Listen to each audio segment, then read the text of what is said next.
नमस्ते और आपका स्वागत है। आराम से बैठ जाइए, अपनी आंखें बंद कर लीजिए और इस सफर के लिए तैयार हो जाइए।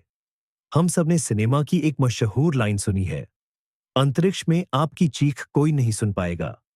यह बेहवा जगह की उस खौफनाक ठंडी खामोशी का प्रतीक बन गई है और भौतिकी यानी फिजिक्स के नजरिए से ये बात बिल्कुल सही भी है।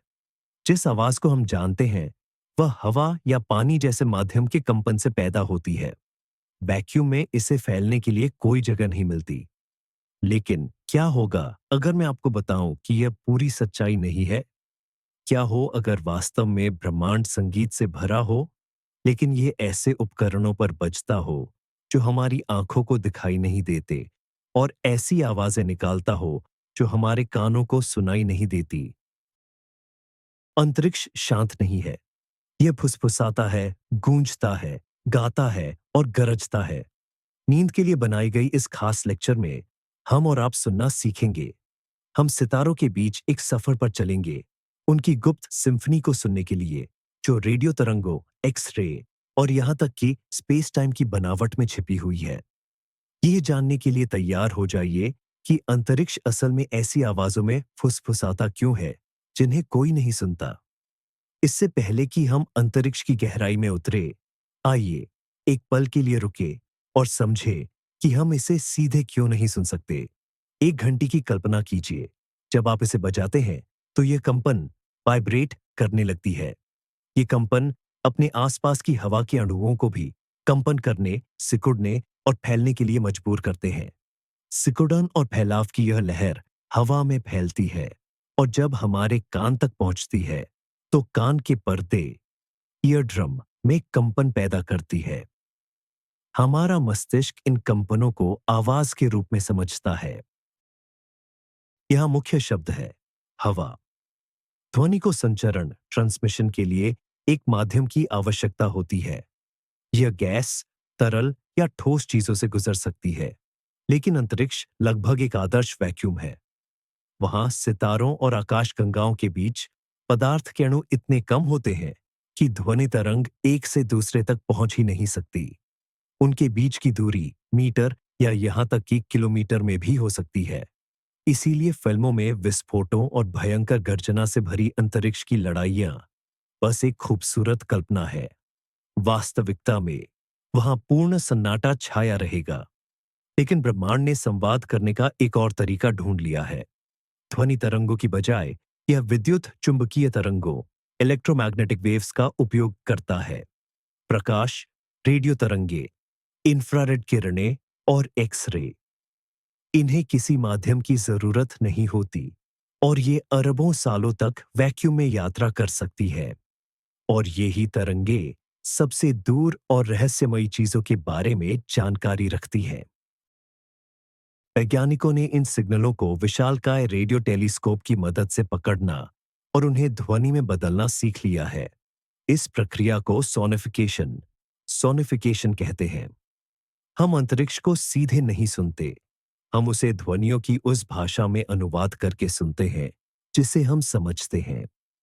और यह अनुवाद हमारे लिए एक बिल्कुल नए, अदृश्य लेकिन श्रव्य, ऑडिबल ब्रह्मांड के दरवाजे खोलता है। तो आइए हम अपनी यात्रा शुरू करते हैं ब्रह्मांड की उन ध्वनियों से जो हमारे सबसे करीब है, जो सीधे हमारे अपने ग्रह के आसपास ही जन्म लेती है।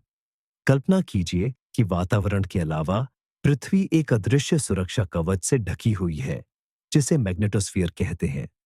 यह विशालकाय चुंबकीय बुलबुला हमें सूर्य से आने वाले विनाशकारी आवेशित कणों के प्रवाह से बचाता है, जिसे हम सौर पवन कहते हैं। जब यह सौर पवन मैग्नेटोस्फीयर से टकराती है, तो यह केवल उसके चारों ओर से नहीं गुजर जाती, बल्कि यह उसे कंपन करने, गाने और चटकने पर मजबूर कर देती है, मानो वह किसी विशालकाय ब्रह्मांडीय वीणा की तारें हों। ये ध्वनियां निश्चित रूप से ध्वनिक, यानी जो हवा में गूंजती है, नहीं है, बल्कि ये विद्युत चुंबकीय है। लेकिन विशेष उपकरणों से लैस उपग्रह, सैटेलाइट्स, इन्हें रिकॉर्ड कर सकते हैं। वैज्ञानिक इन घटनाओं को कोरल वेव्स या कॉस्मिक कोरस कहते हैं। यदि इन रिकॉर्डिंग को सुनने योग्य रेंज में बदला जाए तो हमें कुछ ऐसा सुनाई देगा जैसे अलौकिक पक्षियों के पूरे झुंड की चहचहाहट, सीटियां और रहस्यमय चीखें। यह किसी पुरानी साइंस फिक्शन फिल्म के साउंड ट्रैक जैसा लगता है, लेकिन यही हमारे संसार और ब्रह्मांड के बीच हो रही वास्तविक बातचीत की आवाजें हैं। ये तरंगें इतनी शक्तिशाली होती हैं कि कभी-कभी ये पृथ्वी के विकिरण बेल्टों से कणों को वायुमंडल में गिरा देती है, जिससे ध्रुवीय ज्योति ऑनरोरा पैदा होती है।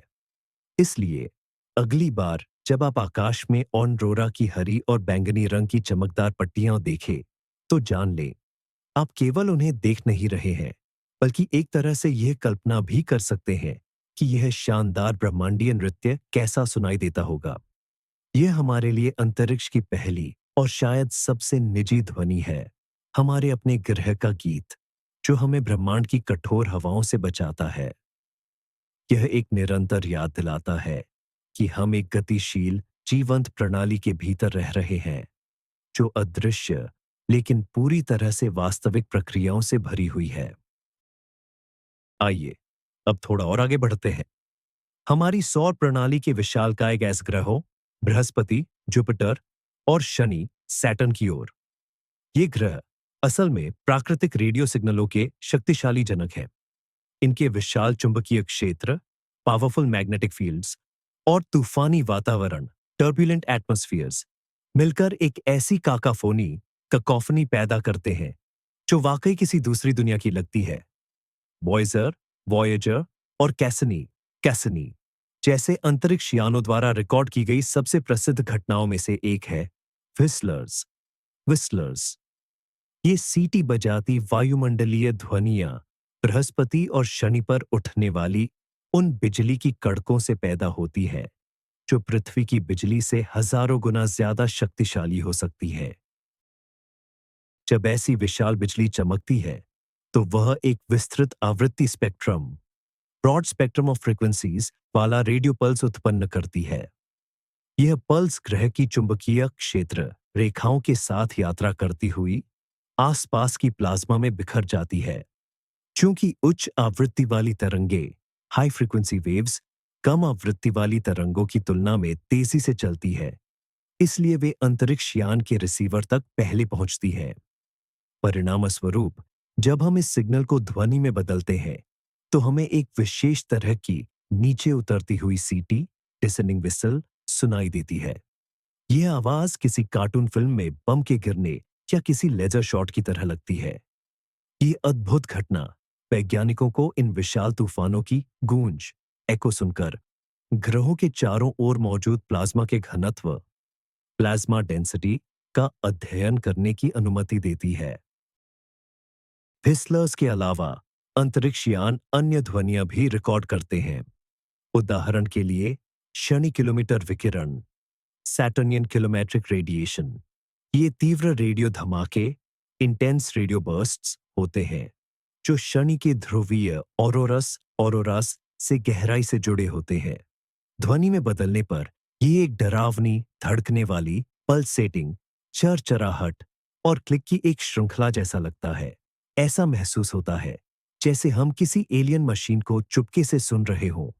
इन रिकॉर्डिंग को सुनते समय हम अपनी आंखें बंद करके बृहस्पति के विशाल बादलों की कल्पना कर सकते हैं, जहां सदियों पुराने तूफान भड़क रहे हैं, या शनि के बर्फीले छल्ले जो दूर के सूर्य के प्रकाश में टिमटिमा रहे हैं। और यह सब उनकी अपनी अनोखी रेडियो सिम्फनी के संगीत के साथ। तो चलिए अब हम अपने सौर मंडल की सीमाओं को पार करते हैं और अपना ध्यान तारों की ओर लगाते हैं। तारे रात के आकाश में हमें शाश्वत और अपरिवर्तनीय प्रकाश बिंदु लग सकते हैं, लेकिन वास्तव में वे विशाल, उबलते हुए प्लाज्मा के गोले हैं, जो तीव्र और अशांत प्रक्रियाओं से भरे हुए हैं। और ये प्रक्रियाएं भी ध्वनि या कहें तो कंपन पैदा करती हैं, जिन्हें सुना जा सकता है। इस विषय का अध्ययन करने वाला विज्ञान एस्ट्रोसिस्मोलॉजी कहलाता है।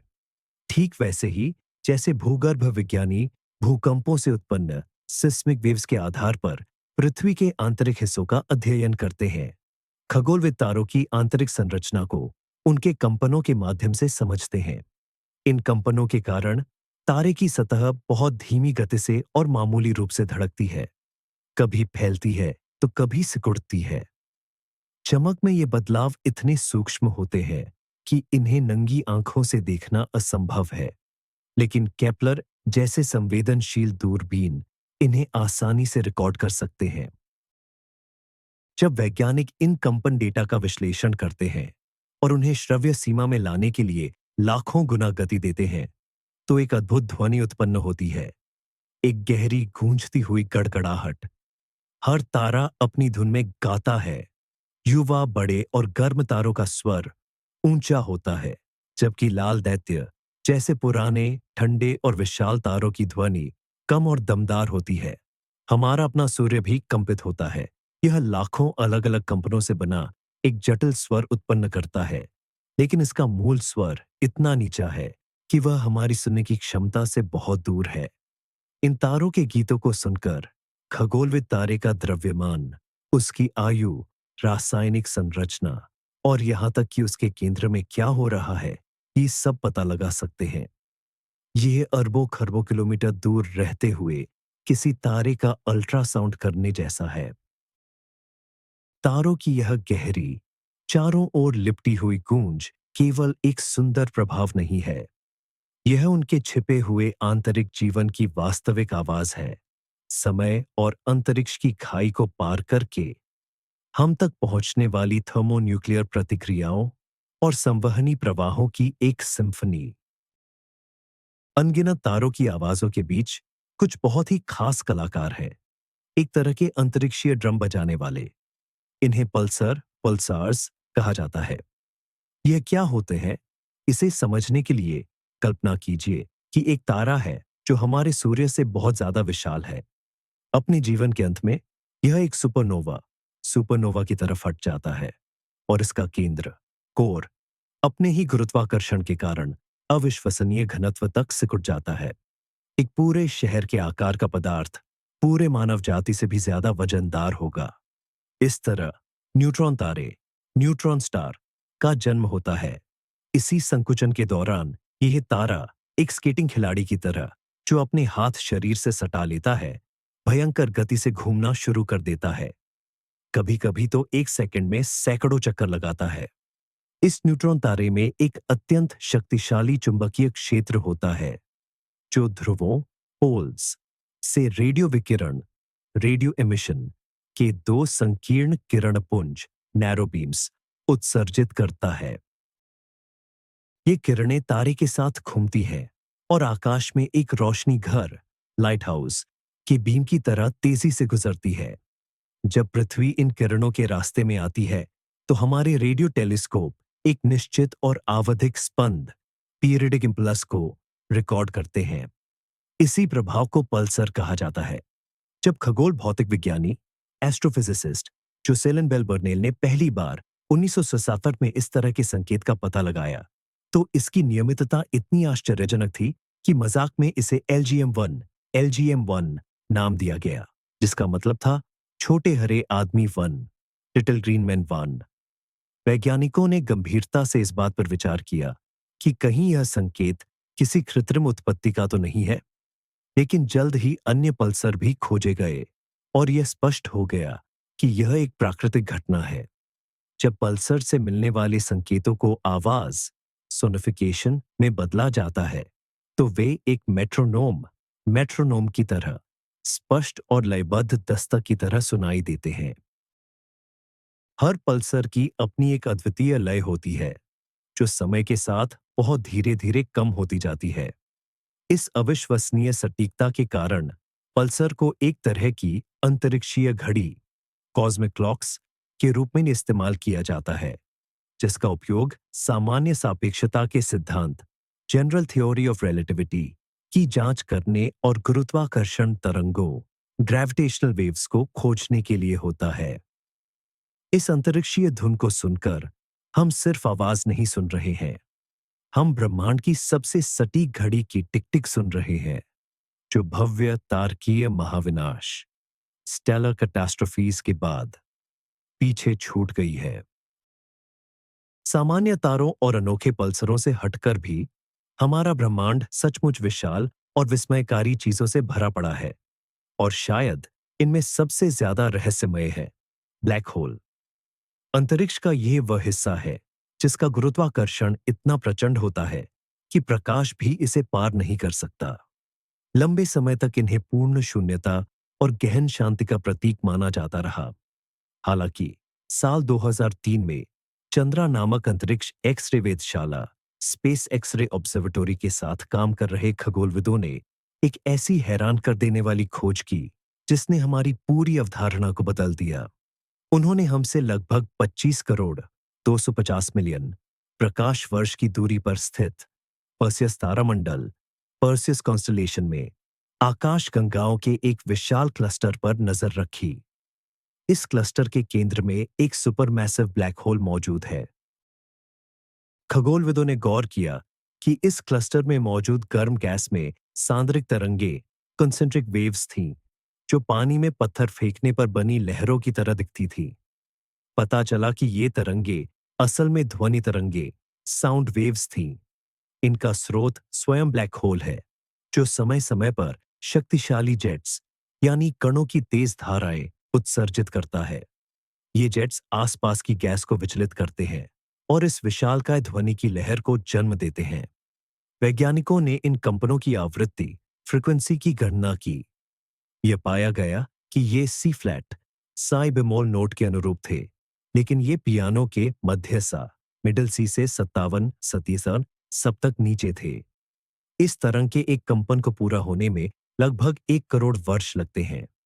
यह ब्रह्मांड में अब तक दर्ज किया गया सबसे धीमा स्वर या सबसे कम आवृत्ति वाला स्वर है।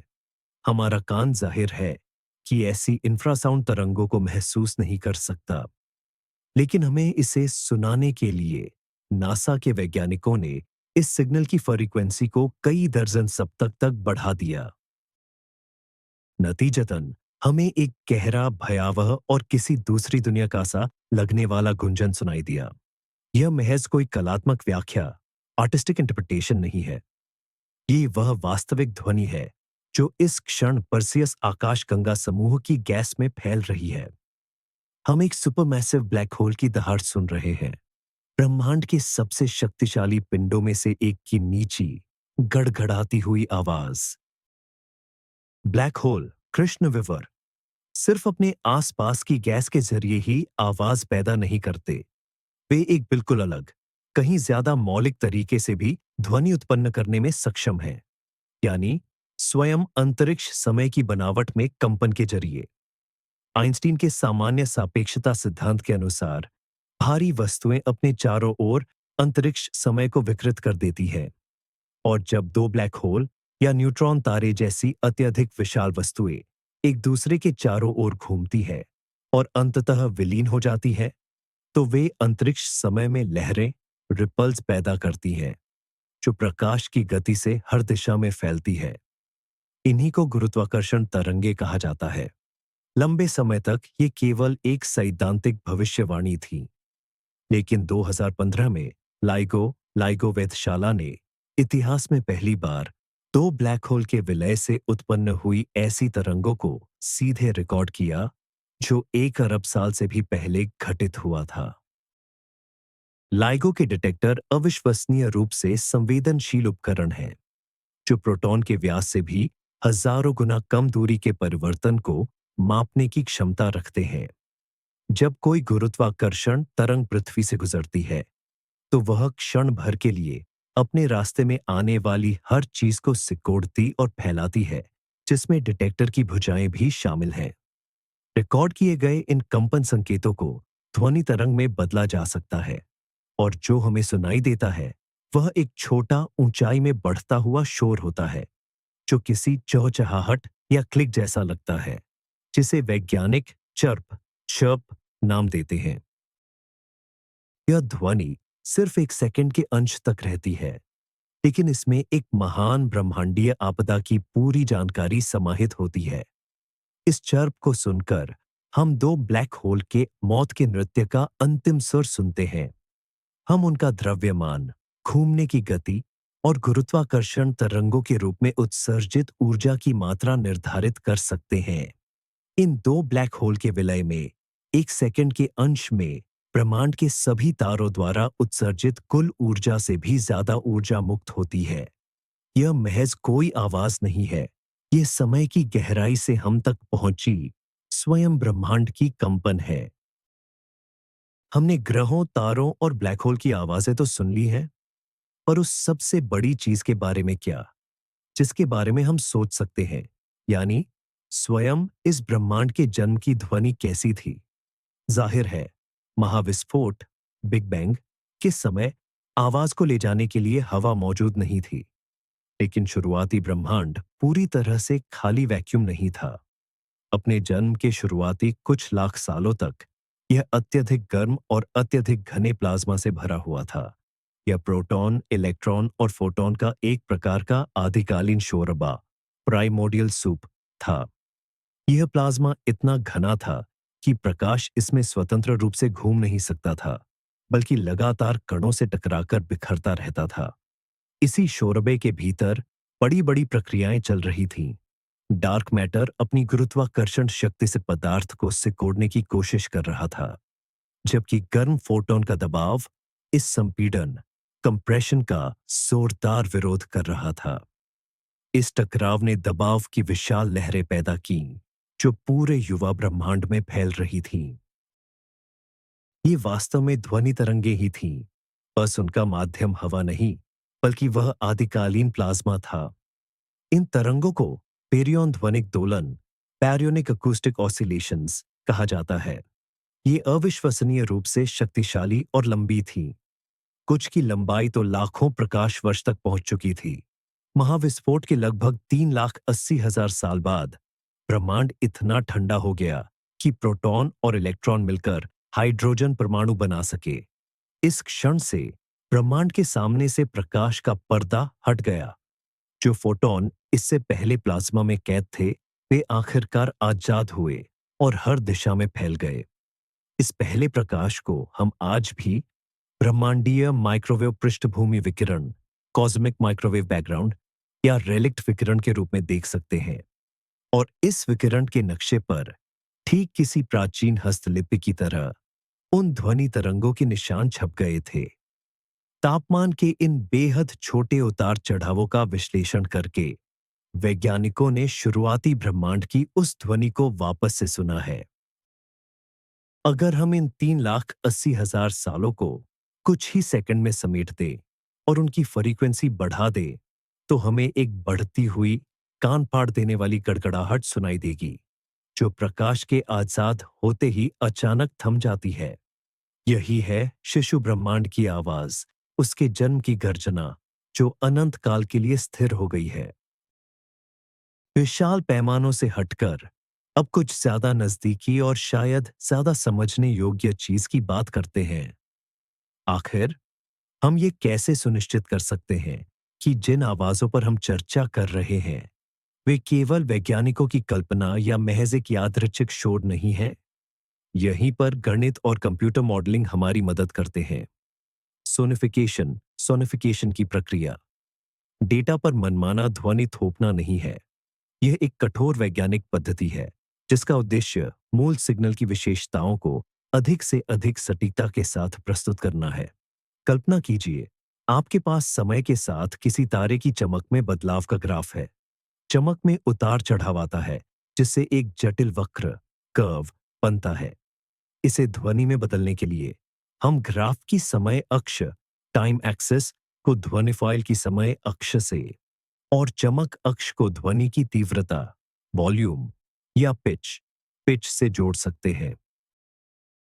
इस प्रकार चमक का चरम बिंदु, पीक, एक तेज या उच्च स्वर वाली ध्वनि से मेल खाएगा, जबकि गिरावट, DIP, धीमी या निम्न स्वर वाली ध्वनि से। नतीजतन हमें एक ऐसी साउंड ट्रैक मिलती है जो मूल डेटा की हर बारीकी को हूबहू दोहराती है। यह मानव श्रवण शक्ति को, जो विकासवादी रूप से एवोल्यूशनरीली पैटर्न और विसंगतियों, एनोमलीज को पहचानने के लिए पूरी तरह से अनुकूलित है, वैज्ञानिक डेटा का पूरी तरह से नए तरीके से विश्लेषण करने की अनुमति देता है। उदाहरण के तौर पर रेडियो टेलीस्कोप से आने वाले डेटा के प्रवाह में किसी नए पल्सार का एक कमजोर, आवधिक, पीरियडिक सिग्नल छिपा हो सकता है। ग्राफ पर यह शोर के बीच लगभग अदृश्य हो सकता है। लेकिन अगर इस डेटा को सोनिफाई किया जाए, तो हमारी श्रवण शक्ति तुरंत अराजकता, कैओस में से इस दोहराए जाने वाले लय को पकड़ सकती है। सुनने के जरिए ही ऐसे कई बड़े आविष्कार किए गए हैं। वैज्ञानिक सोनिफिकेशन का उपयोग केवल विज्ञान को लोकप्रिय बनाने के लिए नहीं करते हैं। यह विश्लेषण का एक शक्तिशाली साधन है। वे भूचुंबकीय तूफानों, जियोमैग्नेटिक स्टॉर्म्स की भविष्यवाणी करने के लिए सौर पवन, सोलर विंड के डेटा को सुन सकते हैं, या ब्लैक होल के गुणों को समझने के लिए गुरुत्वाकर्षण तरंगों, ग्रेविटेशनल वेव्स की ध्वनि का विश्लेषण कर सकते हैं।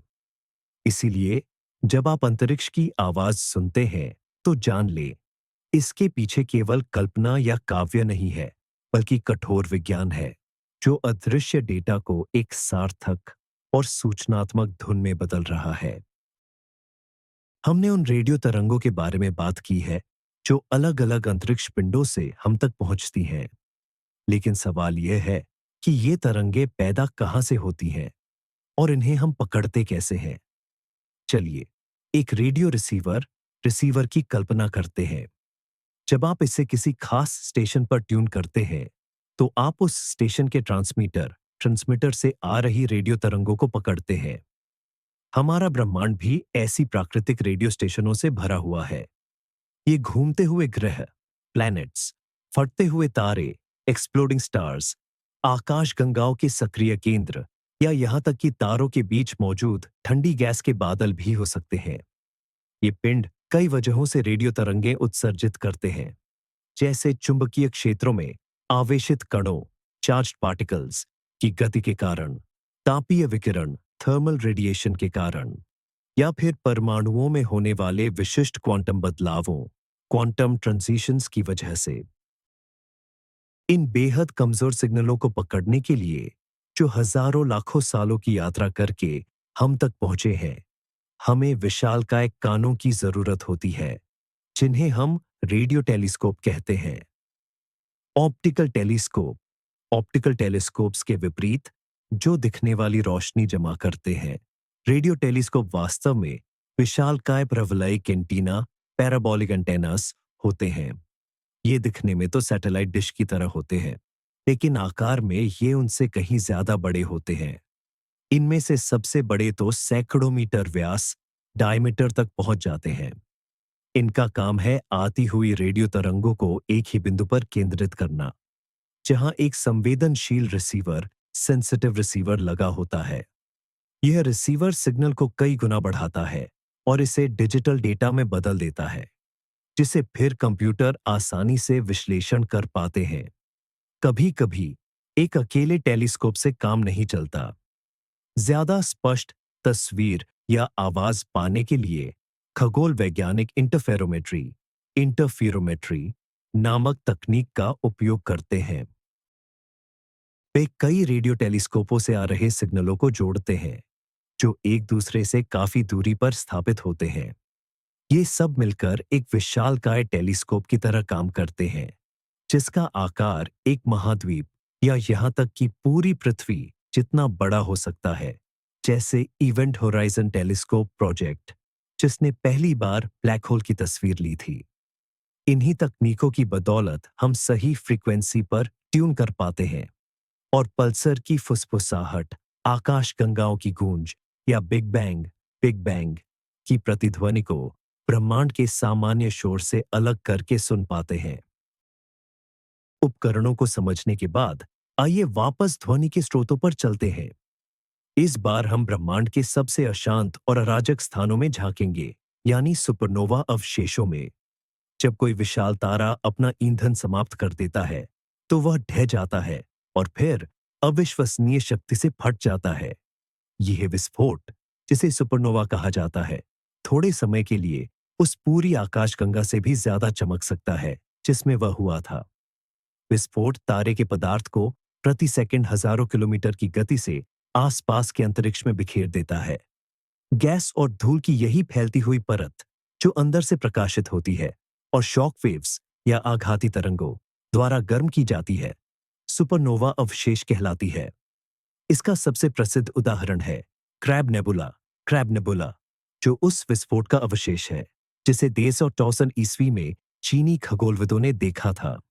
इस नेबुला के केंद्र में एक तेजी से घूमने वाला पल्सर है, वही अंतरिक्ष का ड्रमर जिसकी चर्चा हमने पहले की थी। लेकिन यह नेबुला खुद भी आवाज करता है। यह रेडियो और एक्सरे विकिरण रेडिएशन का एक शक्तिशाली स्रोत है। यह विकिरण तब पैदा होता है जब पल्सर के चुंबकीय क्षेत्र द्वारा लगभग प्रकाश की गति तक पहुंचा दिए गए इलेक्ट्रॉन सर्पिल रूप स्पाइरल पाथ में घूमते हैं। इस प्रक्रिया को सिंक्रोट्रॉन विकिरण सिंक्रोट्रॉन रेडिएशन कहा जाता है। यदि हम क्रैब नेबुला पर एक रेडियो टेलीस्कोप निर्देशित करें और प्राप्त डेटा को ध्वनि में बदले सोनिफाई करें, तो हमें पल्सर जैसा कोई स्पष्ट ताल रिदम सुनाई नहीं देगा। इसके बजाय हमें एक शक्तिशाली निरंतर हिसिंग हिसिंग शोर सुनाई देगा, जो किसी बिना ट्यून किए गए रेडियो सेट की आवाज जैसा होगा।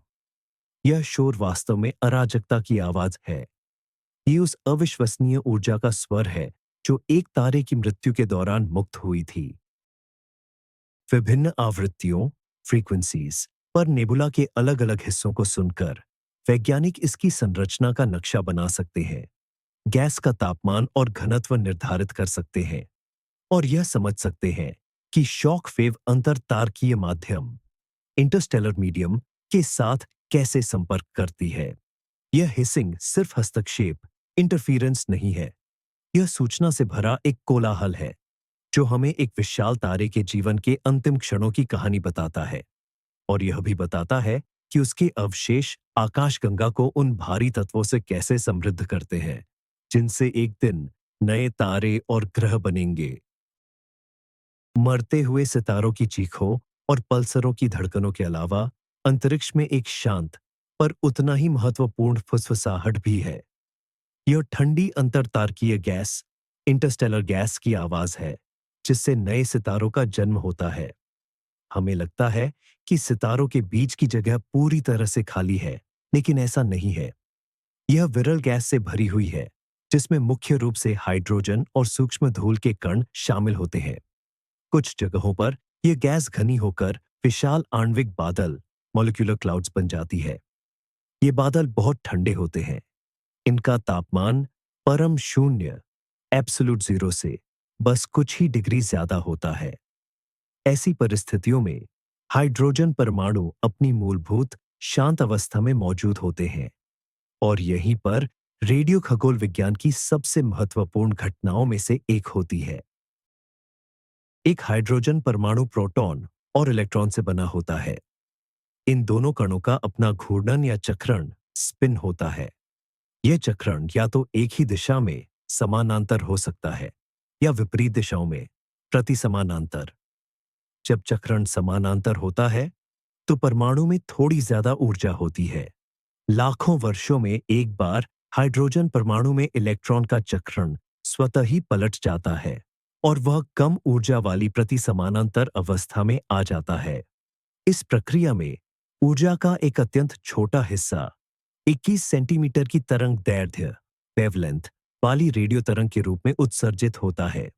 यह ऊर्जा भले ही नगण्य लगे, लेकिन विशाल अंतरतारकीय बादलों में हाइड्रोजन परमाणुओं की एक अविश्वसनीय संख्या मौजूद होती है और ये सभी परमाणु मिलकर एक कमजोर लेकिन पकड़ में आने वाला रेडियो उत्सर्जन इस निश्चित आवृत्ति पर पैदा करते हैं। अपने रेडियो टेलीस्कोप को 21 सेंटीमीटर पर ट्यून करके हम इन बादलों को सुन सकते हैं। इनका श्रव्य सिग्नल एक हल्की लगातार होने वाली सनसनाहट हिसिंग की तरह होता है। इस सिग्नल की आवृत्ति में आए बदलाव, जिसे डॉपलर इफेक्ट कहते हैं, का विश्लेषण करके खगोलविद यह निर्धारित कर सकते हैं कि बादल हमसे कितनी तेजी से दूर जा रहा है या हमारी तरफ आ रहा है। इसी जानकारी ने हमें हमारी आकाशगंगा मिल्की वे की सर्पिल भुजाओं का पहला नक्शा तैयार करने में मदद की। हम अपने तारों वाले घर की संरचना को उसके अंदर होते हुए भी बस ठंडी हाइड्रोजन की इस शांत फुसफुसाहट को सुनकर देख पाए, जो ब्रह्मांडीय शून्य में तैर रही है। आइए एक बार फिर अपने दिन के तारे सूर्य पर नजर डालें। हमें लगता है कि यह रोशनी और गर्मी का एक स्थिर स्रोत है, लेकिन वास्तव में यह एक गतिशील और कभी-कभी बेहद उग्र पिंड है। इसकी सतह पर लगातार सौर ज्वालाएं, सोलर फ्लेयर्स और कोरोनल मास इजेक्शन यानी प्लाज्मा और चुंबकीय क्षेत्रों के विशालकाय विस्फोट होते रहते हैं। इन घटनाओं से आवेशित कणों और रेडियो तरंगों के शक्तिशाली प्रवाह निकलते हैं, जो पृथ्वी तक पहुंचते हैं और भू-चुंबकीय तूफान, जियोमैग्नेटिक स्टॉर्म्स पैदा कर सकते हैं। सौर गतिविधि पर केंद्रित रेडियो टेलीस्कोप इन विस्फोटों को रिकॉर्ड करते हैं। जब इन्हें ध्वनि रूप दिया जाता है, जिसे सोनिफिकेशन कहते हैं, तो ये कई तरह की आवाजों में बदल जाते हैं। कुछ आवाजें तेज चटकने, शार्प क्रैकल जैसी होती हैं, कुछ सायरन की तरह दहाड़ती है और कुछ तेज चहचहाहट, चर्पिंग जैसी लगती है। इन ध्वनियों को सौर रेडियो विस्फोट, सोलर रेडियो बर्स्ट्स कहा जाता है और इन्हें अलग-अलग प्रकारों में वर्गीकृत किया जाता है। उदाहरण के लिए, टाइप 3 विस्फोट, जो इलेक्ट्रॉनों के प्रवाह से जुड़े होते हैं, सोनिफिकेशन के बाद एक तेज नीचे जाती हुई आवृत्ति वाली सीटी, विसल की तरह सुनाई देते हैं। वहीं टाइप 2 विस्फोट, जो सूर्य के कोरोना में फैलने वाली शॉक वेव्स से उत्पन्न होते हैं, धीमी गति से कम होते हुए स्वर की गूंज, लो पिच हम जैसे लगते हैं। रेडियो रेंज में सूर्य को सुनकर वैज्ञानिक उसकी गतिविधि को वास्तविक समय रियल टाइम में ट्रैक कर सकते हैं। यह महज वैज्ञानिक जिज्ञासा नहीं है। शक्तिशाली सौर विस्फोट पृथ्वी पर उपग्रहों, नेविगेशन प्रणालियों और बिजली ग्रिडों के काम को बाधित कर सकते हैं। इसलिए सूर्य की रेडियो निगरानी अंतरिक्ष मौसम, स्पेस वेदर प्रणाली का एक महत्वपूर्ण हिस्सा है, जो हमें सौर तूफानों के परिणामों की भविष्यवाणी करने और उन्हें कम करने में मदद करती है।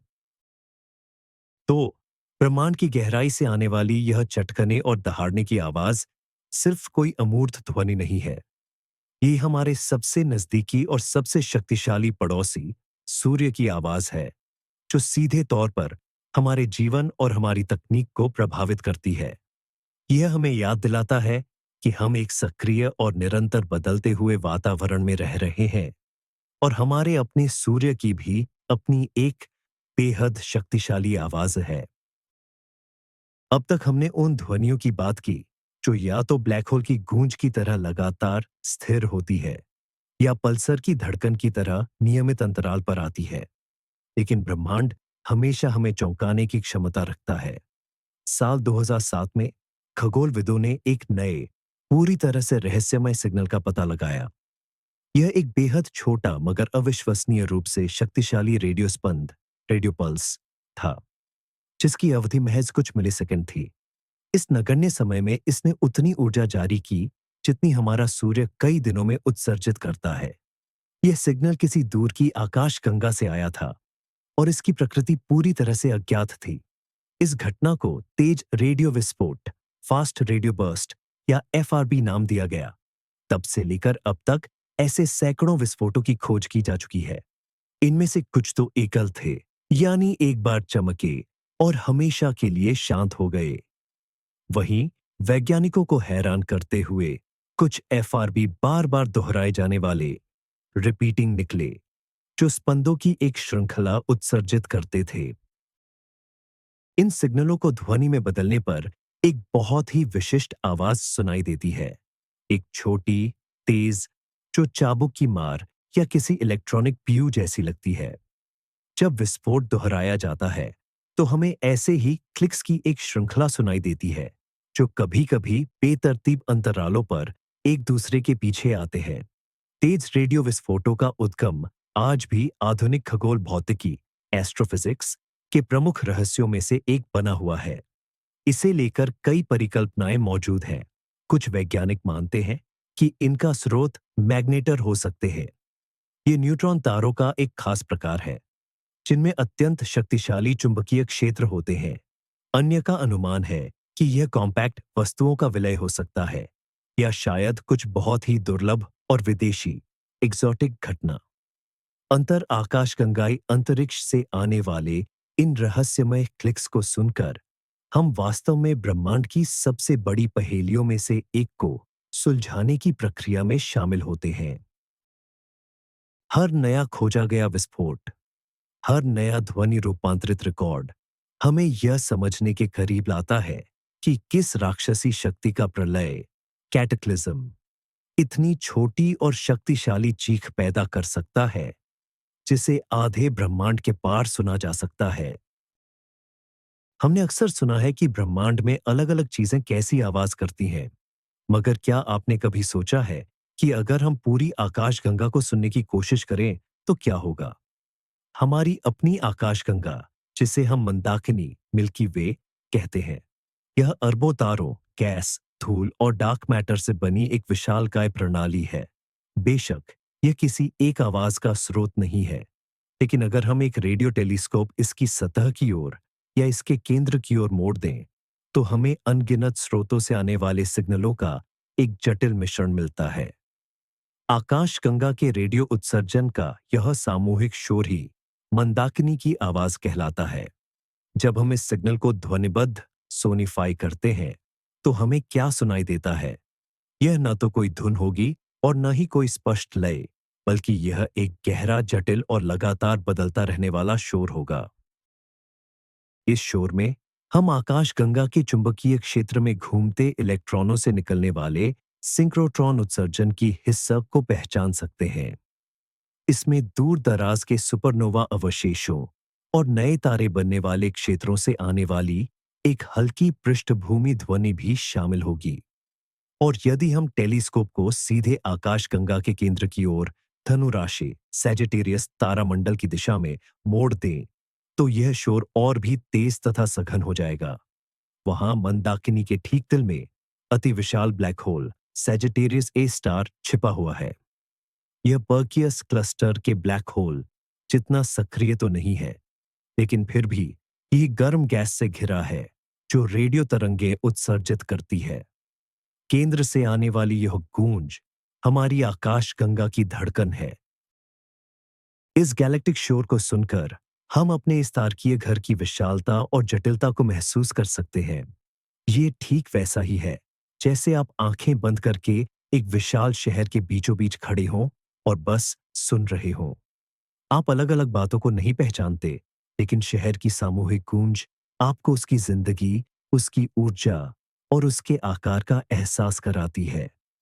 उसी तरह जब हम मंदाकिनी के रेडियो शोर को सुनते हैं, तो हम उसकी भव्यता और श्वास को महसूस करते हैं।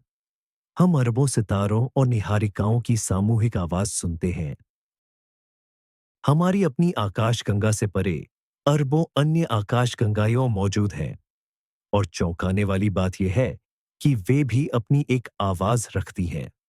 ऐसी आकाशगंगाएं जहां तेजी से नए तारे बनते हैं, जिन्हें स्टारबर्स्ट गैलेक्सी कहते हैं, वे रेडियो उत्सर्जन के शक्तिशाली स्रोत होती है। उनके विशाल आणविक बादलों में हजारों बड़े तारे जन्म लेते हैं। ये तारे कम समय तक ही जीवित रहते हैं और फिर सुपरनोवा के रूप में फट जाते हैं, आकाशगंगा को कॉस्मिक किरणों से भर देते हैं और एक तेज रेडियो सरसराहट पैदा करते हैं। लेकिन एक और प्रकार की आकाशगंगा है जिसकी आवाज इससे भी ज्यादा तेज होती है। इन्हें सक्रिय आकाशगंगाएं या क्वासार्स कहा जाता है। इनके केंद्र में अतिविशालकाय black hole, supermassive black holes होते हैं, जो अपने आसपास के पदार्थ जैसे गैस, धूल और यहां तक कि पूरे पूरे तारों को भी लगातार निगलते रहते हैं। जब यह पदार्थ ब्लैक होल पर गिरता है, तो यह एक्रीशन डिस्क नामक एक घूमने वाली संरचना में बदल जाता है। इस डिस्क में घर्षण, फ्रिक्शन के कारण पदार्थ लाखों डिग्री तक गर्म हो जाता है और विद्युत चुंबकीय स्पेक्ट्रम की सभी श्रेणियों में रेडियो तरंगों सहित तेजी से चमकने लगता है। अक्सर इस प्रणाली के केंद्र से प्लाज्मा की दो विशाल धाराएं, जिन्हें जेट्स जेट्स कहते हैं, बाहर निकलती है। ये जेट्स लाखों प्रकाश वर्ष तक फैल सकते हैं, जो खुद आकाशगंगा की सीमाओं से भी बहुत दूर तक पहुंच जाते हैं। ये जेट्स ब्रह्मांड में सबसे शक्तिशाली रेडियो स्रोतों में से एक है। यदि हम किसी दूर स्थित क्वासर से आने वाले रेडियो सिग्नल को ध्वनि में बदलें, सोनिफाई करें, तो हमें एक शक्तिशाली, निरंतर गर्जन सुनाई देगी। ये उस पदार्थ की आवाज है जिसे एक गुरुत्वाकर्षण राक्षस, ब्लैक होल, टुकड़े टुकड़े कर रहा है और निगल रहा है। ये सैकड़ों सामान्य आकाशगंगाओं की ऊर्जा के बराबर शक्ति की गर्जना है, जो हमारी सौर मंडल से भी छोटी जगह से निकल रही है।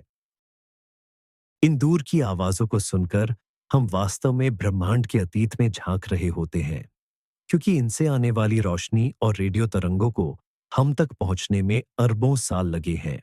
हम सुन सकते हैं कि ब्रह्मांड अपनी तूफानी जवानी में कैसा था, जब आकाशगंगाएं ज्यादा सक्रिय थीं और उनके केंद्रीय ब्लैक होल भूखे, कभी न तृप्त होने वाले शिकारी थे।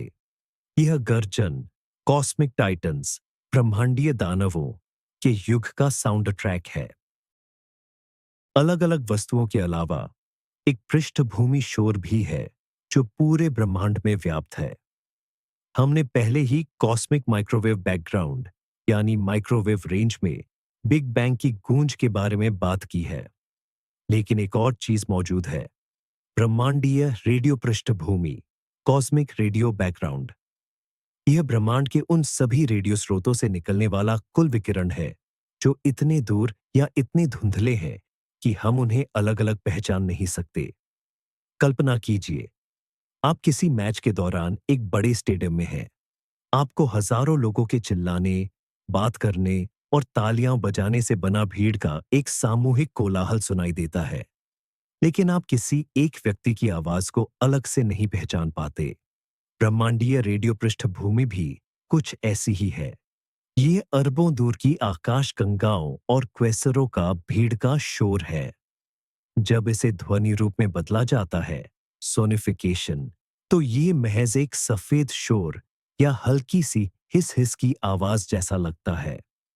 हालांकि ब्रह्मांड विज्ञानियों के लिए यह शोर अमूल्य जानकारी रखता है।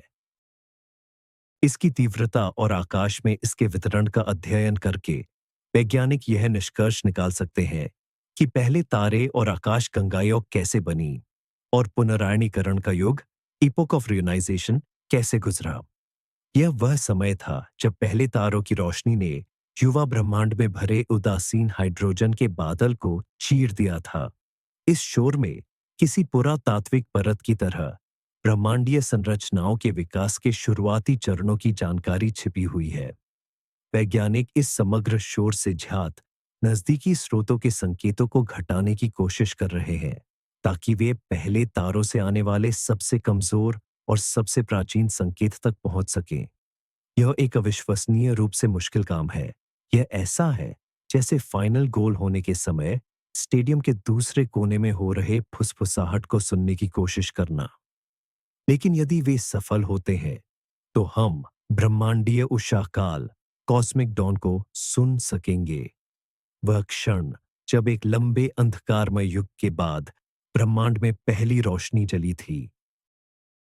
आइए बात करते हैं कि सोनिफिकेशन, ध्वनि रूपांतरण, वैज्ञानिक खोज करने में ठीक कैसे मदद करता है। इसका एक बेहतरीन उदाहरण है पहले पल्सर की खोज, जिसका जिक्र हम पहले भी कर चुके हैं। पीएचडी छात्रा जॉसलिन बेल बनेल रेडियो दूरबीन से रिकॉर्ड किए गए हजारों किलोमीटर लंबे कागजी टेपों की जांच कर रही थीं। उन्होंने एक अजीब, बार बार दोहराया जाने वाला संकेत देखा। ग्राफ पर यह हर एक दशमलव 3-3 सेकंड में दोहराए जाने वाली एक छोटी सी टेढ़ी मेढ़ी आकृति जैसा लग रहा था। शुरुआत में इसे सिर्फ तकनीकी गड़बड़ी या हस्तक्षेप मान लिया गया था, लेकिन अगर उन्हें इस डेटा को सुनने का मौका मिला होता, तो उनका कान तुरंत उस स्पष्ट तालबद्ध लय को पृष्ठभूमि के शोर से अलग पहचान लेता।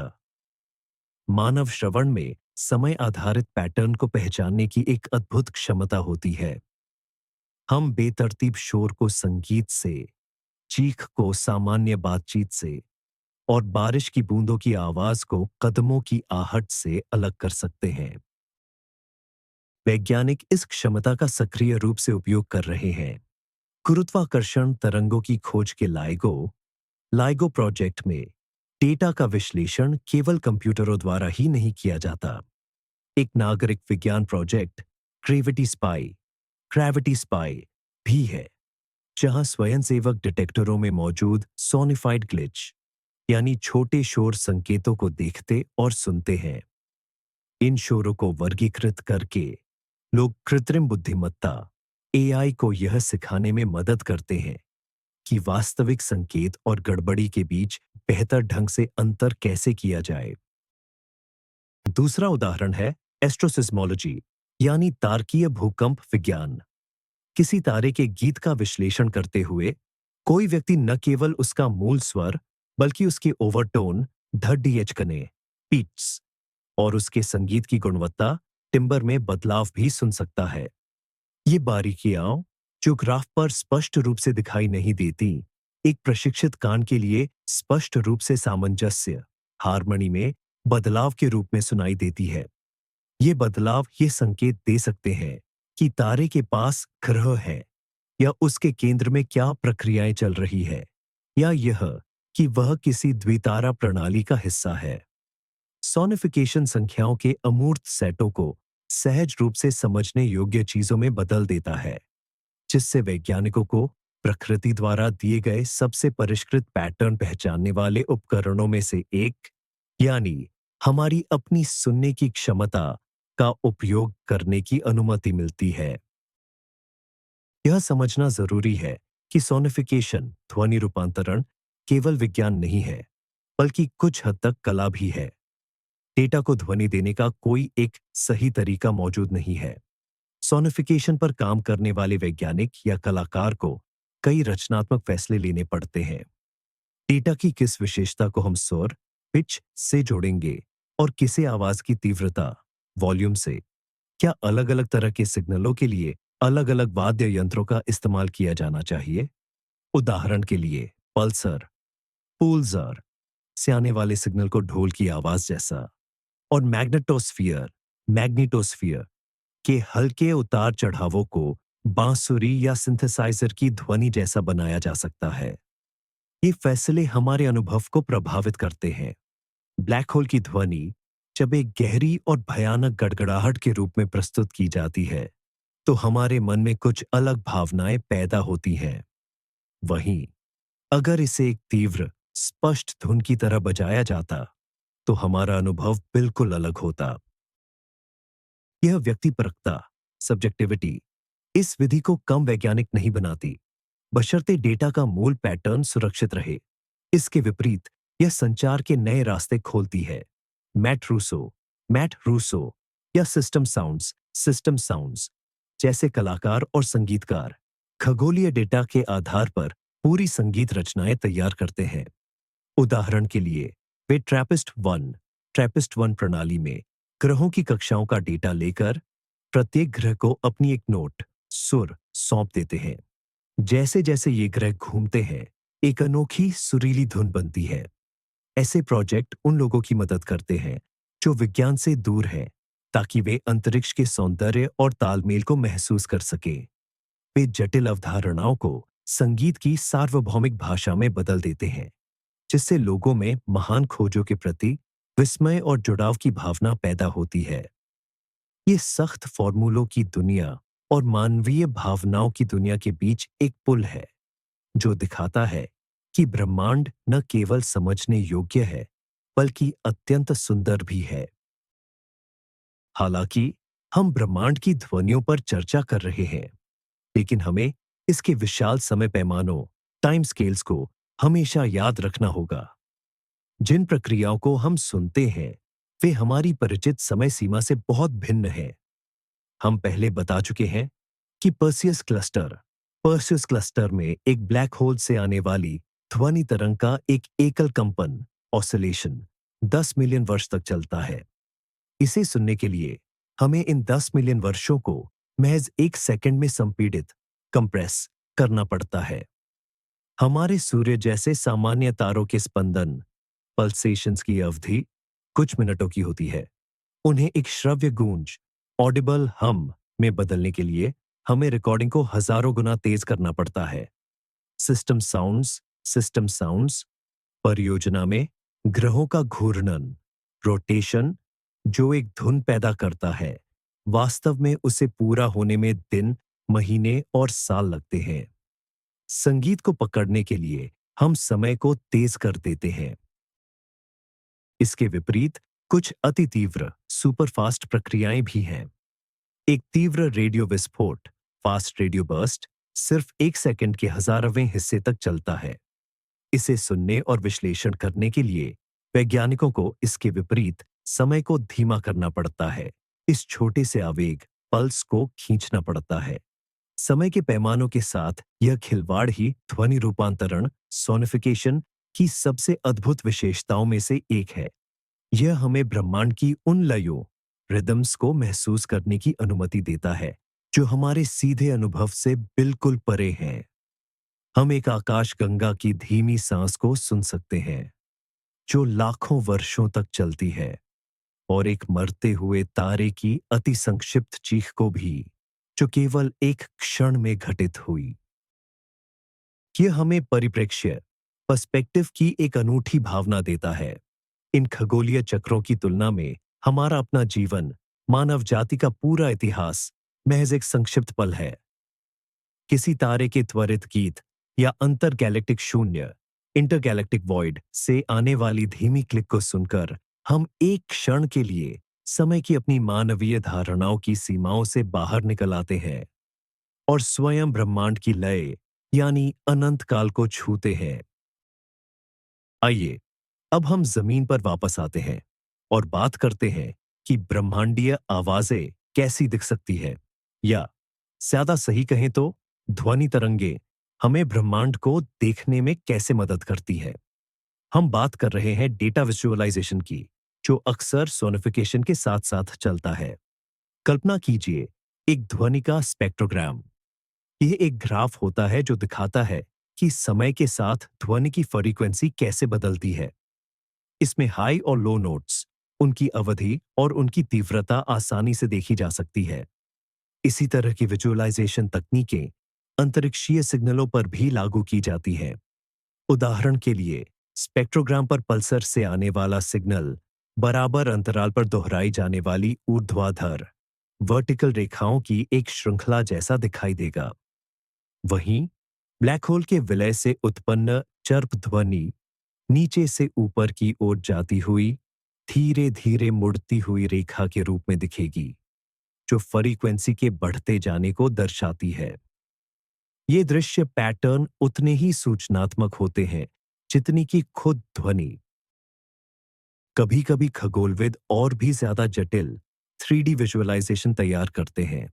2 न्यूट्रॉन तारों के विलय की कल्पना कीजिए। कंप्यूटर गणना करता है कि हर पल घनत्व, तापमान और गुरुत्वाकर्षण क्षेत्र कैसे बदलेंगे। फिर इस डेटा को आवाज और इमेज दोनों में बदला जा सकता है, जैसे कि ध्वनि की तीव्रता गुरुत्वाकर्षण तरंगों की प्रबलता इंटेंसिटी के अनुरूप हो सकती है, और इमेज का रंग पदार्थ के तापमान के अनुरूप।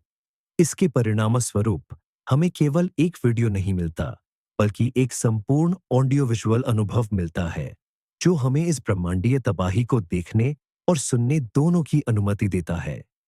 ये सिमुलेशन वैज्ञानिकों को चरम एक्सट्रीम घटनाओं के भौतिकी को बेहतर ढंग से समझने और उनके सैद्धांतिक मॉडलों की तुलना वास्तविक अवलोकनों से करने में मदद करते हैं। और हमारे लिए, दर्शकों के लिए, यह एक शानदार मौका है उन प्रक्रियाओं के केंद्र में झांकने का जिन्हें सीधे देखना असंभव है, और ध्वनि तथा इमेज के संश्लेषण सिंथेसिस के माध्यम से उनकी शक्ति और सुंदरता को महसूस करने का। यह ब्रह्मांड की भाषा को हम मनुष्यों के लिए समझ में आने वाली भावनाओं की भाषा में अनुवाद करने का एक और तरीका है। हम ये तो जानते हैं कि अंतरिक्ष रेडियो तरंगों से भरा हुआ है, लेकिन क्या इसमें वाकई में कोई असली यानी ध्वनिक अकॉस्टिक आवाजें भी मौजूद हैं? अजीब लग सकता है, लेकिन इसका जवाब है हाँ, हालांकि ये आवाजें केवल कुछ बहुत ही खास और विशिष्ट जगहों पर ही पाई जाती है। ध्वनि को फैलने के लिए एक माध्यम मीडियम की जरूरत होती है, और जहां तारों के बीच की जगह इंटरस्टेलर स्पेस एक निर्वात वैक्यूम है, वहीं कुछ खगोलीय पिंडों सेलेस्टियल ऑब्जेक्ट्स के अंदर यह माध्यम मौजूद होता है। उदाहरण के लिए तारों स्टार्स के अंदर एक तारा कोई ठोस गेंद नहीं है, बल्कि यह बेहद गर्म और घने प्लाज्मा का एक विशाल गोला है। इसके भीतर लगातार संवहनीय प्रक्रियाएं कन्वेक्टिव प्रोसेसेस चलती रहती हैं। गर्म प्लाज्मा नीचे से सतह की ओर उठता है, ठंडा होता है और वापस नीचे बैठ जाता है। प्लाज्मा के ये तेज बहाव ध्वनि तरंगे साउंड वेव्स पैदा करते हैं, जो पूरे तारे में फैल जाती है। यही तरंगे वे कंपन वाइब्रेशंस उत्पन्न करती हैं, जिनका अध्ययन एस्ट्रोसीज्मोलॉजी एस्ट्रोसीज्मोलॉजी में किया जाता है। इसलिए तारों के भीतर वास्तव में एक लगातार कान फाड़ देने वाला गुंजन हम मचा रहता है। दूसरा उदाहरण है गैसीय निहारिकाएं, गैस नेबुलाए, खासकर जहां नए तारे बन रहे होते हैं। इनमें गैस का घनत्व डेंसिटी भले ही धरती के मानकों पर नगण्य हो, पर यह शून्य नहीं होता। जब इनके पास कोई विशाल गर्म तारा जन्म लेता है, तो उसकी जबरदस्त रोशनी और तारकीय पवन स्टेलर विंड आसपास की गैस पर जोर से दबाव डालना शुरू कर देती है। इससे गैस सिकुड़ती है और आघात तरंगे शॉक वेव्स पैदा होती हैं। ये आघात तरंगे, जो मूल रूप से बहुत धीमी और लंबी ध्वनि तरंगे ही होती है, निहारिका में फैलती है, गैस को और सघन बनाती है, जिससे नए तारे बनने की प्रक्रिया शुरू हो जाती है। हम इस आवाज को सीधे नहीं सुन सकते, क्योंकि इसकी तरंग दैर्घ्य वेवलेंथ प्रकाश वर्षों जितनी लंबी हो सकती है, और इसकी आवृत्ति फ्रीक्वेंसी हजारों सालों में केवल एक कंपन की होती है। लेकिन ये वास्तविक दाब तरंगे प्रेशर वेव्स है, जो अंतर तारकीय माध्यम इंटरस्टेलर मीडियम में दौड़ रही है। और हां, ग्रहों का वातावरण, उदाहरण के लिए बृहस्पति, जुपिटर या शनि, सैटर्न के वायुमंडल में सैकड़ों किलोमीटर प्रति घंटे की रफ्तार से तूफान आते हैं और विशाल बिजली चमकती है। अगर हम वहां एक माइक्रोफोन उतार पाते, तो हमें हवा की लगातार दहाड़ और कान फोड़ देने वाली बादलों की गड़गड़ाहट सुनाई देती। इस तरह अंतरिक्ष पूरी तरह से शांत नहीं है।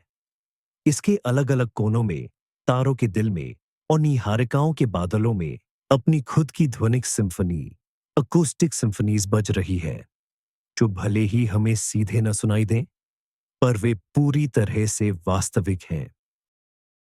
अंतरिक्ष अब सिर्फ प्राकृतिक ध्वनियों से ही नहीं, बल्कि इंसानों द्वारा बनाए गए शोर से भी भरता जा रहा है। जब से अंतरिक्ष युग शुरू हुआ है, हमने अंतरिक्ष में रेडियो सिग्नल भेजने शुरू कर दिए। शुरुआती सैटेलाइट, जिनमें मशहूर सोवियत स्पुतनिक 1 भी शामिल है, पृथ्वी पर साधारण सिग्नल भेजते थे, जिन्हें कोई भी रेडियो शौकिया पकड़ सकता था। उसका मशहूर पीप बीप बीप अंतरिक्ष में इंसान की पहली कृत्रिम आवाज थी। तब से लेकर अब तक हमने अनगिनत सिग्नल भेजे हैं। इनमें स्पेसक्राफ्ट को कंट्रोल करने के लिए भेजे गए कमांड्स, उनके द्वारा वापस भेजी गई टेलीमेट्री, मंगल रोवर्स से मिले वैज्ञानिक डेटा और जीपीएस सिस्टम के सिग्नल शामिल हैं। ये सब मिलकर पृथ्वी के चारों ओर कृत्रिम रेडियो उत्सर्जन का एक लगातार बदलता हुआ दायरा बना रहे हैं। और अगर बात करें एलियन सभ्यताओं के लिए संदेशों की, इनमें सबसे मशहूर है अरेसिबो मैसेज अरेसिबो मैसेज, जिसे साल 1974 में M13 M13 नाम के गोल तारामंडल की ओर भेजा गया था। यह एक एन्कोडेड रेडियो सिग्नल है, जिसमें मानवता के बारे में जानकारी है। अगर इसे ध्वनि में बदला जाए, तो यह अलग अलग पिच के टोन की एक छोटी सीरीज जैसा सुनाई देगा। एक ज्यादा भावनात्मक और काव्यात्मक उदाहरण है वॉयेजर 1 और वॉयेजर 2 स्पेसक्राफ्ट पर लगी सुनहरी पट्टिकाएं। इन पर अलग अलग भाषाओं में तस्वीरों और अभिवादनों के अलावा कुछ आवाजें भी रिकॉर्ड की गई हैं, जैसे हवा और बारिश की आवाज, पक्षियों का गाना, बाख और चक बेरी का संगीत। यह रेडियो सिग्नल नहीं है, बल्कि एक भौतिक रिकॉर्ड है। ये अंतरिक्ष के महासागर में फेंकी गई बोतल में बंद चिट्ठी की तरह है। ये स्पेसक्राफ्ट पहले ही हमारे सौर मंडल को पार कर चुके हैं और अब अंतरतारकीय इंटरस्टेलर अंतरिक्ष में उड़ रहे हैं। हो सकता है कि दसियों हजार सालों बाद किसी को ये मिले और वो हमारी धरती की आवाज सुन सके। इस तरह इंसान ब्रह्मांड की इस महान सिम्फनी में अपनी धुनें जोड़ रहा है। ब्रह्मांड को सुनने का भविष्य कैसा है? ये और भी ज्यादा रोमांचक होने वाला है। धरती पर और अंतरिक्ष में नए और भी संवेदनशील टेलीस्कोप बनाए जा रहे हैं। उदाहरण के लिए एक विशालकाय रेडियो टेलीस्कोप है जिसे स्क्वायर किलोमीटर एरे यानी एसकेए कहा जाता है। ये ऑस्ट्रेलिया और दक्षिण अफ्रीका में फैली हजारों डिश एंटेना से मिलकर बनेगा। इसकी कुल संग्रहण क्षमता 1 वर्ग किलोमीटर होगी, जो इसे दुनिया का सबसे बड़ा टेलीस्कोप बना देगी। यह ब्रह्मांड के सबसे शुरुआती दौर में झांक सकेगा, हाइड्रोजन के वितरण का नक्शा बना सकेगा, हजारों नए पल्सर सितारों को खोज सकेगा और शायद सबसे कमजोर गुरुत्वाकर्षण तरंगों का भी पता लगा पाएगा। यह टेलीस्कोप जितना डेटा उत्पन्न करेगा, वही आज के पूरे इंटरनेट ट्रैफिक से भी ज्यादा होगा। इतने बड़े डेटा वॉल्यूम का विश्लेषण एनालिसिस हाथ से करना नामुमकिन होगा। यहीं पर कृत्रिम बुद्धिमत्ता यानी एआई हमारी मदद को आगे आएगा। मशीन लर्निंग एल्गोरिदम इस पेटाबाइट डेटा को छानेंगे, जाने पहचाने ध्वनि पैटर्न की तलाश करेंगे और पूरी तरह से नए अनजाने सिग्नल के प्रकारों को खोज निकालेंगे। हो सकता है कि एआई अंतरिक्ष के शोर कॉस्मिक नॉइज में ऐसे सूक्ष्म संबंध, बारीक पैटर्न ढूंढ पाए जिन्हें इंसान का कान या आंख कभी पकड़ ही न सके। इसके साथ ही गुरुत्वाकर्षण तरंग वेधशालाओं का भी विकास हो रहा है। लाइसा नामक स्पेस इंटरफेरोमीटर लॉन्च करने की योजना है, जिसमें 3 सैटेलाइट होंगे। ये अंतरिक्ष में 2.5 मिलियन किलोमीटर की भुजा वाला एक विशाल त्रिभुज बनाएंगे। यह बहुत कम आवृत्ति फ्रीक्वेंसी वाली गुरुत्वाकर्षण तरंगों के प्रति संवेदनशील होगा, जिन्हें धरती से पकड़ना असंभव है। लीसा आकाश गंगाओं के केंद्र में विशालकाय ब्लैक होल के विलय टकराव को सुन सकेगा। व्हाइट ड्वार्फ श्वेत वामन के बाइनरी सिस्टम को रिकॉर्ड कर सकेगा और यहां तक कि शायद बिग बैंग के तुरंत बाद के पहले पलों में पैदा हुई गुरुत्वाकर्षण तरंगों का भी पता लगा पाएगा। हम खगोल विज्ञान के एक नए युग के मुहाने पर खड़े हैं, जहां हम अभूतपूर्व स्पष्टता के साथ ब्रह्मांड को न केवल देख पाएंगे, बल्कि सुन भी पाएंगे। ब्रह्मांड को सुनना हमें कुछ अत्यंत गहन दार्शनिक प्रश्नों के सामने भी खड़ा कर देता है। जब हम निराकार डेटा जैसे फोटॉन, रेडियो तरंगे या गुरुत्वाकर्षण तरंगों को ध्वनि में बदलते हैं, तो हम एक तरह से इस पूरे ब्रह्मांड का मानवीकरण कर देते हैं। हम इसे समझने के लिए अपनी सबसे प्राचीन और भावनात्मक रूप से समृद्ध इंद्रियों में से एक, यानी श्रवण, सुनने की शक्ति का उपयोग करते हैं। इससे अंतरिक्ष के प्रति हमारा नजरिया बदल जाता है। यह अब केवल एक ठंडा, खाली शून्य नहीं रहता, बल्कि एक जीवंत, गतिशील और आवाजों से भरा संसार बन जाता है। हम तारों के गायन, गैस की सरगोशी और क्वेजारों की गड़गड़ाहट की बात करने लगते हैं। बेशक ये सभी अलंकारिक भाषा रूपक हैं, लेकिन ये हमें सृष्टि के साथ एक अधिक गहरा, सहज और आंतरिक जुड़ाव बनाने में मदद करते हैं। ये हमारे मन में ब्रह्मांड में हमारे स्थान का प्रश्न भी उठाता है। महाविस्फोट, बिग बैंग की गूंज सुनकर हम अपने सामूहिक जन्म के क्षण को छूते हैं। केकड़ा निहारिका, क्रैब नेबुला के गुंजन को सुनकर हमें पता चलता है कि कैसे सुपरनोवा की भट्टी में वे भारी तत्व कार्बन, ऑक्सीजन, लोहा पैदा हुए, जिनसे हम स्वयं, हमारी पृथ्वी और हमारे आसपास की हर चीज बनी है। हम सचमुच में तारों की धूल है और ब्रह्मांड की ये ध्वनियां हमें इसी बात की याद दिलाती हैं। पर क्या होगा अगर एक दिन इस सारे प्राकृतिक कोलाहल के बीच हमें कुछ और सुनाई दे, एक ऐसा संकेत जो कृत्रिमता, जटिलता और बुद्धिमत्ता के लक्षण लिए हुए हो? बाह्य अंतरिक्ष में बुद्धिमान जीवन की खोज की परियोजना यानी सेटी सेटाई मूल रूप से इसी प्रयास का नाम है कि हम इस ब्रह्मांडीय संगीत में किसी अनजानी आवाज को सुन सके। उस क्षण हमें कैसा महसूस होगा?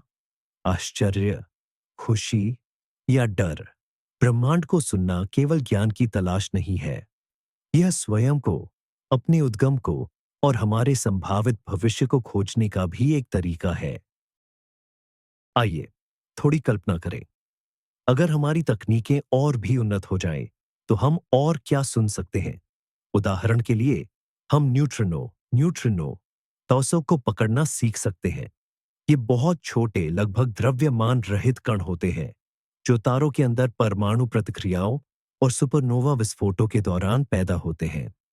ये पदार्थ से न के बराबर इंटरैक्ट करते हैं और ग्रहों व तारों के बीच से ऐसे गुजर जाते हैं जैसे उनका कोई अस्तित्व ही न हो। अगर हम इतने संवेदनशील डिटेक्टर बना पाए और न्यूट्रिनो के इस प्रवाह को आवाज में बदल दें, तो हम यह सुन सकते हैं कि हमारे सूर्य के केंद्र में ठीक इस वक्त क्या हो रहा है। यह किसी तारे के केंद्र से किया गया सबसे सीधा प्रसारण होगा। अब डार्क मैटर के बारे में क्या?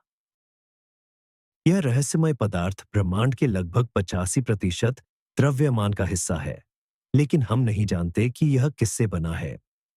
कुछ सिद्धांत बताते हैं कि डार्क मैटर के कण आपस में टकराकर खत्म एनाहिलेट हो सकते हैं, जिससे गामा किरणें या अन्य कण पैदा होते हैं, जिन्हें हम रिकॉर्ड कर सकते हैं। अगर हम गैलेक्सी के केंद्र से ऐसा कोई संकेत पकड़ते हैं जहां डार्क मैटर की सांद्रता सबसे ज्यादा होनी चाहिए, तो हम इसे ध्वनि रूप दे सकते हैं। डार्क मैटर की आवाज कैसी होगी? शायद ये एक मुश्किल से सुनाई देने वाली, उच्च आवृत्ति वाली फुसफुसाहट हो, जो हर चीज में समाई हुई हो। और अगर वर्म होल्स या अन्य आयाम डायमेंशंस मौजूद है, तो क्या वे हमारे ब्रह्मांड में किसी तरह आवाज कर सकते हैं? हो सकता है कि वे स्पेस टाइम अंतरिक्ष समय में विशिष्ट विकृतियां पैदा करते हों, जिन्हें एक अद्वितीय गुरुत्वाकर्षण तरंग संकेत ग्रेविटेशनल वेव सिग्नल के रूप में पकड़ा जा सकता है। अभी यह सिर्फ अनुमान है, लेकिन ये दर्शाते हैं कि ब्रह्मांड में कितनी चीजें अभी भी अनसुनी और अनजानी हैं। हर नया कान जिसे हम आकाश की ओर लगाते हैं, चाहे वह रेडियो टेलीस्कोप हो, गुरुत्वाकर्षण तरंग डिटेक्टर हो या न्यूट्रिनो वेधशाला हो, वह हमारे लिए ब्रह्मांड की एक बिल्कुल नई ध्वनि पट्टिका खोल सकता है। विज्ञान के दायरे से बाहर अंतरिक्ष की इन ध्वनियों का उपयोग कला और यहां तक कि चिकित्सा थेरेपी के क्षेत्र में भी तेजी से बढ़ रहा है। संगीतकार और कंपोजर इन ध्वनिबद्ध डेटा सोनिफाइड डेटा को प्रेरणा के स्रोत के रूप में या सीधे अपने संगीत की नींव के तौर पर इस्तेमाल करते हैं। एक इलेक्ट्रॉनिक संगीतकार पल्सर पल्सर की धड़कन को लेकर अपने ट्रैक में ड्रम बीट ताल की तरह इस्तेमाल कर सकता है। वहीं एक अग्रगामी composer avant-garde composer cosmic microwave background relic radiation के उतार चढ़ाव पर आधारित पूरी सिम्फनी तैयार कर सकता है। इससे संगीत की एक बिल्कुल नई शैली का जन्म होता है, कॉस्मिक एम्बियंट। इसमें श्रोता दूर दराज की दुनिया के माहौल में खो सकता है। दृश्य कलाकार विजुअल आर्टिस्ट्स ऐसी इंस्टॉलेशन स्थापनाएं बनाते हैं जहां अंतरिक्ष की ध्वनि प्रकाश, रंग या वस्तुओं की गति को नियंत्रित करती है, जिससे एक अद्वितीय बहुसंवेदी अनुभव मल्टी सेंसरी एक्सपीरियंस पैदा होता है। लेकिन इसका उपयोग केवल कला तक ही सीमित नहीं है, इसका व्यावहारिक अनुप्रयोग भी है। सितारों की गूंज या मैग्नेटोस्फीयर चुंबकीय क्षेत्र के गीत जैसी शांत, नीरस या धीरे धीरे बदलती ध्वनियाओं साउंड थेरेपी ध्वनि चिकित्सा में विश्राम, ध्यान, मेडिटेशन और अनिद्रा से लड़ने के लिए इस्तेमाल की जा सकती है। यही वजह है कि आप इस समय यह व्याख्यान सुन रहे हैं। अंतरिक्ष की गहरी, कम आवृत्ति वाली ध्वनियाएं हृदय गति और श्वास को धीमा करने, तनाव दूर करने और शांति की स्थिति में ले जाने में मदद कर सकती है। यह एक तरह का प्राकृतिक व्हाइट नॉइज है, या यूं कहें कि यह एक ब्रह्मांडीय नॉइज शील्ड है जो रोजमर्रा के शोरगुल और परेशानियों को दूर करके मस्तिष्क को विश्राम के लिए तैयार करती है। इन ध्वनियों को सुनकर हम सहज रूप से कुछ विशाल, शाश्वत और शांत महसूस करते हैं। यह हमारी अपनी चिंताओं और परेशानियों को ब्रह्मांड के पैमाने पर कम महत्वपूर्ण महसूस कराता है। इस प्रकार दूर के सितारों और आकाशगंगाओं की आवाजें विज्ञान और प्रौद्योगिकी के फिल्टर से गुजरकर एक उपचारक लोरी, हीलिंग ललाबाई के रूप में हमारे पास लौटती है, जिससे हमें शांति और सामंजस्य प्राप्त करने में मदद मिलती है। अंतरिक्ष की ध्वनियों का सबसे हैरान कर देने वाला पहलू उनकी विविधता है। ब्रह्मांड हमेशा एक ही धुन नहीं बजाता। इसकी ध्वनि पटल, साउंड पैलेट, अविश्वसनीय रूप से समृद्ध है। हमारे पास पल्सर की स्पष्ट यांत्रिक लय है, जो किसी खगोलीय घड़ी की टिक टिक जैसी लगती है। सुपरनोवा के बचे हुए अवशेषों की अराजक और प्रचंड फुफकार है, जो किसी महाविस्फोट की गूंज जैसी सुनाई देती है। तारों की गहरी गूंजती हुई भनभनाहट है, मानो तिब्बती भिक्षु मंत्रोच्चार कर रहे हों। ब्लैक होल की डरावनी परग्रही चीखें हैं। हमारे ग्रह के मैग्नेटोस्फीयर में एक अलौकिक चहचहाहट और सीटियाएं हैं। रहस्यमय तीव्र रेडियो विस्फोटों के छोटे तीखे चटके हैं, और आकाश गंगा की सर्पिल भुजाओं में ठंडे हाइड्रोजन की कोमल, मुश्किल से सुनाई देने वाली फुसफुसाहट भी है। इन सब के ऊपर बिग बैंग की एक समय की बहरा कर देने वाली दहाड़ हावी है, जो अब शांत हो चुकी है और ब्रह्मांडीय विकिरण में जम गई है। इनमें से हर ध्वनि अपनी एक कहानी बताती है। यह कहानी है तारों के जन्म, जीवन और मृत्यु की, ग्रहों और आकाशगंगाओं के नृत्य की, गुरुत्वाकर्षण और प्रकाश को नियंत्रित करने वाले प्रकृति के सबसे मौलिक नियमों की। यह सिम्फनी किसी संगीतकार ने नहीं लिखी है। यह स्वतः ही अंतरिक्ष के कोने कोने में होने वाली भौतिक प्रक्रियाओं से पैदा होती है। और यह तथ्य कि हम अरबों तारों में से किसी एक छोटे से ग्रह पर रहने वाले प्राणी इस महान संगीत को सुनने के लिए उपकरण और तरीके विकसित करने में सक्षम हुए हैं, यह हमारे मस्तिष्क की सबसे बड़ी उपलब्धियों में से एक है। हमने ब्रह्मांड को सुनना सीखा है, और इसने खरबों स्वरों के कोरस में हमें जवाब दिया है। आपके मन में शायद यह सवाल हो रहा होगा, क्या विशालकाय दूरबीनों, टेलीस्कोप्स तक पहुंच के बिना भी हम खुद ब्रह्मांड की आवाज सुन सकते हैं? एक मायने में हाँ। जाहिर है, आप सीधे अंतरिक्ष से आती रेडियो तरंगों को नहीं सुन सकते, लेकिन इस अनूठे अनुभव को महसूस करने के कई तरीके मौजूद हैं। कई ऑनलाइन आर्काइव्स, संग्रहालय उपलब्ध हैं, जैसे कि नासा, यूरोपीय अंतरिक्ष एजेंसी ईएसए और विभिन्न विश्वविद्यालयों की वेबसाइट्स पर। इन पर अलग-अलग खगोलीय घटनाओं की ध्वनित सोनिफाइड रिकॉर्डिंग डाली गई है। यहां आपको पृथ्वी का संवेदगान, अर्थ कोरस, पल्सरों की धड़कन और ब्लैक होल की गड़गड़ाहट मिल सकती है। अच्छी हेडफोन में इन रिकॉर्डिंग को सुनना वाकई एक गहन ध्यान, मेडिटेटिव का अनुभव बन सकता है। इसके अलावा कई प्लैनेटेरियम प्रोग्राम और मोबाइल एप्लीकेशन भी हैं, जो सिर्फ आपको तारों भरा आकाश नहीं दिखाते, बल्कि कभी-कभी उनमें ध्वनित डेटा या थीमैटिक साउंड ट्रैक भी शामिल होते हैं, जो सही माहौल बनाने में मदद करते हैं। एक और सीधा तरीका भी है। पर्याप्त अच्छे उपकरण वाले शौकिया radio operator, amateur radio operators कुछ खगोलीय संकेत पकड़ सकते हैं। उदाहरण के लिए, वे वातावरण में उल्कापिंडों के निशानों से टकराकर वापस आती रेडियो तरंगों को, या यहां तक कि बृहस्पति जुपिटर से आने वाले कमजोर संकेतों को भी सुन सकते हैं। निश्चित रूप से इसके लिए विशेष ज्ञान और उपकरण की आवश्यकता होती है, लेकिन यह दर्शाता है कि पेशेवर, प्रोफेशनल और शौकिया, एमेटर, खगोल विज्ञान के बीच की सीमा इतनी भी अगम्य, इम्पॉसिबल नहीं है। पर शायद ब्रह्मांड को सुनने का सबसे महत्वपूर्ण तरीका है शहर की रोशनी से दूर किसी साफ रात में बाहर निकलना और बस तारों को देखना।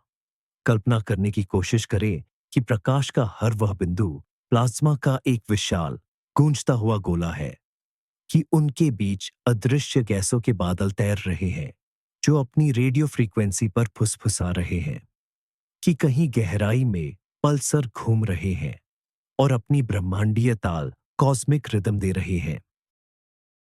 यह मानसिक प्रयोग, यह कल्पना का वैज्ञानिक ज्ञान से जुड़ाव ही सबसे सुलभ तरीका है गोलों के उस मौन संगीत को सुनने का। आइए संक्षेप में इस पर विचार करें। आखिर अंतरिक्ष फुसफुसाता क्यों है? यह इसलिए फुसफुसाता है क्योंकि यह शून्य नहीं है। यह ऊर्जा, पदार्थ और क्षेत्रों से भरा हुआ है। यह विद्युत चुंबकीय तरंगों की भाषा में फुसफुसाता है, जो हमें ब्रह्मांड की सबसे तूफानी और सबसे शांत प्रक्रियाओं के बारे में जानकारी देती है। यह तारों के कंपन के माध्यम से गाता है, जो हमें उनके आंतरिक निर्माण के बारे में बताते हैं। यह न्यूट्रॉन सितारों की ताल में दस्तक देता है। ये तारे विनाशकारी खगोलीय घटनाओं के बाद बचे हुए अत्यंत सघन अवशेष हैं। यह ब्लैक होल्स की गूंज से गुनगुनाता है, जो आकाशगंगा समूहों में गैस को कंपित करते हैं। और यह गुरुत्वाकर्षण तरंगों के जरिए चीखता है, जो विशाल पिंडों के आपस में टकराने से पैदा होते हैं। इतना ही नहीं, यह अब भी अपने स्वयं के जन्म की गूंज को अपने भीतर संजोए हुए है, जो रिलेक्ट विकिरण या कॉस्मिक माइक्रोवेव बैकग्राउंड में दर्ज है।